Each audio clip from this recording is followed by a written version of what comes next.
Le cas de la marque sans domicile fixe.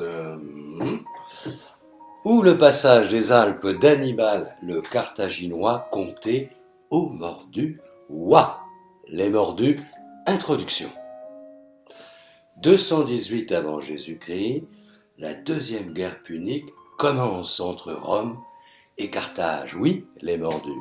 Après la philosophie, l'art, la publicité, la psychologie et la littérature, toutes disciplines convoquées afin d'étayer et féconder nos précédentes contributions, voici l'entrée en scène de l'histoire épelée de la stratégie militaire. C'est d'Hannibal Barca dont nous allons parler. Non, les mordus, il ne s'agit pas d'Hannibal le cannibale, personnage à tout le moins sulfureux, mais attendrissant, dont nous aborderons les enseignements lors d'un prochain sujet. Il s'agit bel et bien du stratège et tacticien carthaginois hors pair dont le nom résonne à travers les siècles. Avant d'aborder l'apport d'Hannibal à notre propos, prenons connaissance du sujet du jour, créé et designé par l'auteur. Sans domicile fixe nous donne l'occasion d'aborder plusieurs notions en jeu dans le marketing de conception. Nous y reviendrons. L'argument de la marque est une gamme de t-shirts et objets personnels pour rire de tout, la crise, l'époque, nous-mêmes. Observons-en tout d'abord quelques applications concrètes. Tout d'abord, quelqu'un a vu mon job? Mais aussi, t'as pas une place sous ton pont? Ou encore, t'as pas un plan social à prêter? Bien, désormais, ouvrons le capot et auscultons-en le moteur. Traditionnellement, polos et t-shirts affichent leur marque ainsi. Même si l'arboration d'un sigle de marque pose déjà question au plan du bon goût, nous restons ici sobres, discrets, plutôt élégants. Mais la tendance bling-bling de l'époque nous a déjà rendus ici.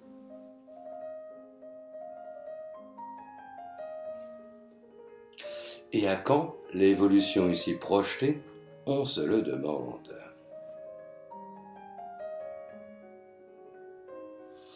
Bref, l'exhibition appuyée des marques dont le consommateur, quel vilain mot, déjà employé par l'économiste Adam Smith au XVIIIe siècle, les économistes ne semblent pas poètes, dont le consommateur, disions-nous, revendique les valeurs et le style de vie, est de nos jours fort prisé, toute honte bue.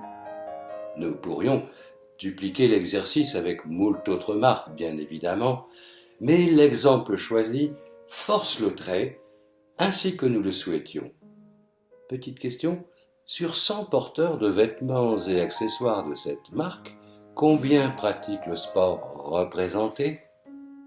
La réponse ne se donne pas en pourcents, mais bien en pour 1000. Pourquoi alors tant de clients de cette marque?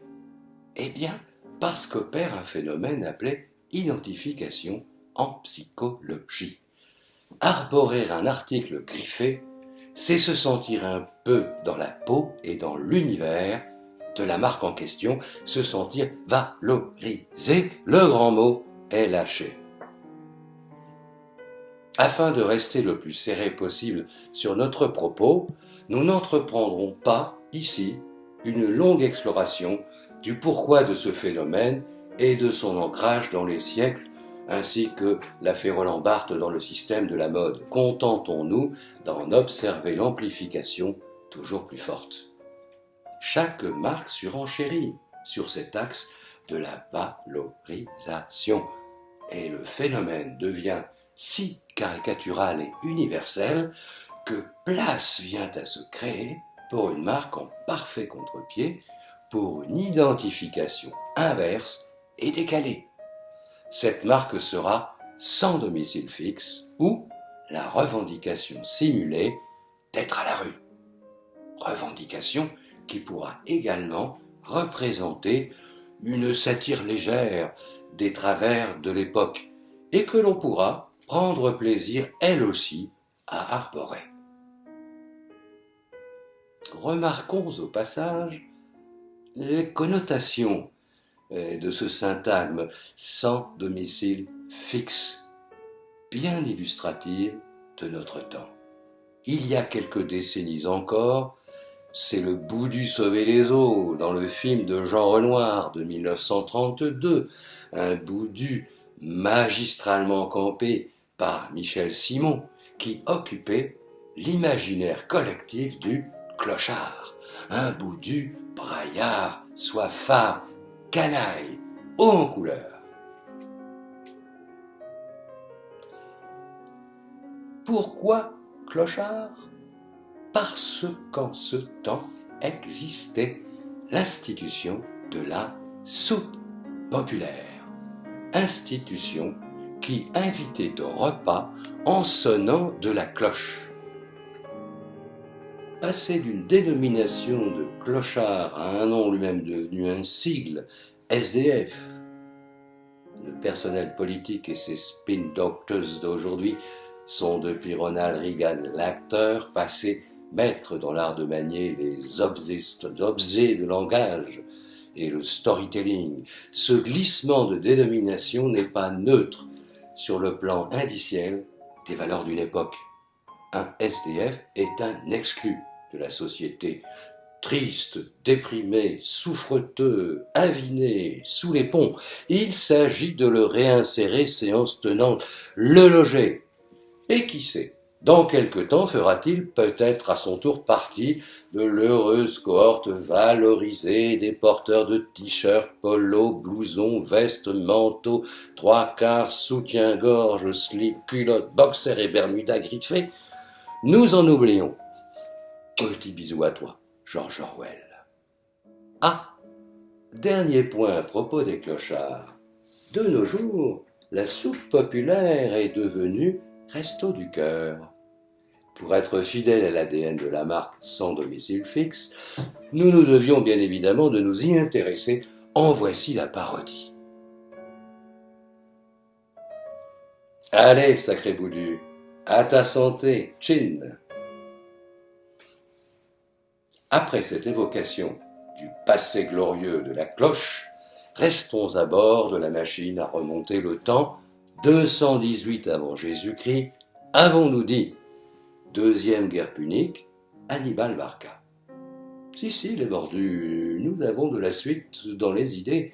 C'est l'histoire du passage des Alpes par l'armée carthaginoise, et notamment ses éléphants de guerre, armée venue d'Espagne afin d'attaquer Rome et l'Italie. En 218, les consuls romains sont Publius Cornelius Scipion, le père de Scipion l'Africain, vainqueur plus tard d'Hannibal à la bataille de Zama, et Tiberius Sempronius Longus. Tous deux, et derrière eux le Sénat de Rome, sont persuadés qu'Hannibal va longer la côte méditerranéenne entre l'Espagne et l'Italie. On ne franchit pas les Alpes avec des éléphants, voyons. Francius Landus alias Mimolette opine vigoureusement. Ils attendent l'armée carthaginoise le long de la côte, main en visière vers l'Espagne, et Hannibal surgit sur leurs arrières et flanque une série mémorable de déculottés aux Romains. Rappelons au passage que parfois, hélas, l'histoire se répète. En juin 1940, lors de la percée de Sedan, Heinz Guderian et ses panzers franchissent la forêt des Ardennes. « On ne franchit pas les Ardennes avec des chars, voyons !» affirme l'état-major français. Mimolette, toujours vert au long des siècles, opine péremptoirement. Ce faisant, les susdits chars mettent ventre en l'air les alliés anglais et français. Et ce sera la course à la mer qui ne cessera qu'avec l'encerclement des mêmes Français et Anglais dans la poche de Dunkerque. Reprenons et finissons. En parallèle à la course à la mer qu'ont engagé les signes extérieurs d'un certain chic de notre époque, cheminent en France à contre-marche la morosité de l'économie, la dégradation des conditions de vie pour un nombre chaque année plus élevé de citoyens, l'absence de perspectives claires d'amélioration. Stoppons là notre grise énumération, bref, c'est la crise. Pourquoi, dans ce cas, ne pas décider d'exorciser les malheurs du temps par le rire et la dérision? Pourquoi ne pas carrément prendre le contre-pied de l'addiction aux marques ostensibles et créer une griffe résolument dédiée à la crise? Frottons les deux silex de l'addiction aux marques d'une part et de la crise d'autre part pour observer les étincelles rigolardes qui pourraient en jaillir. En conclusion, c'est ainsi qu'est né Sans domicile fixe, fruit de l'observation d'une tendance à l'outrance d'un marché, la mode, et d'une lecture d'un phénomène de société, la crise.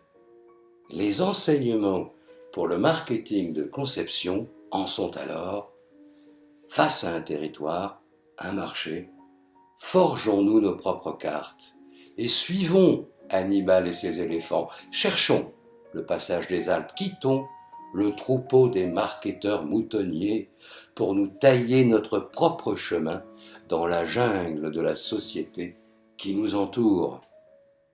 Et forgeons nos propres mots chiens, nos propres concepts à même de mordre dans les marchés de leurs belles dents, sans préjugés fixes, sans domicile fixe.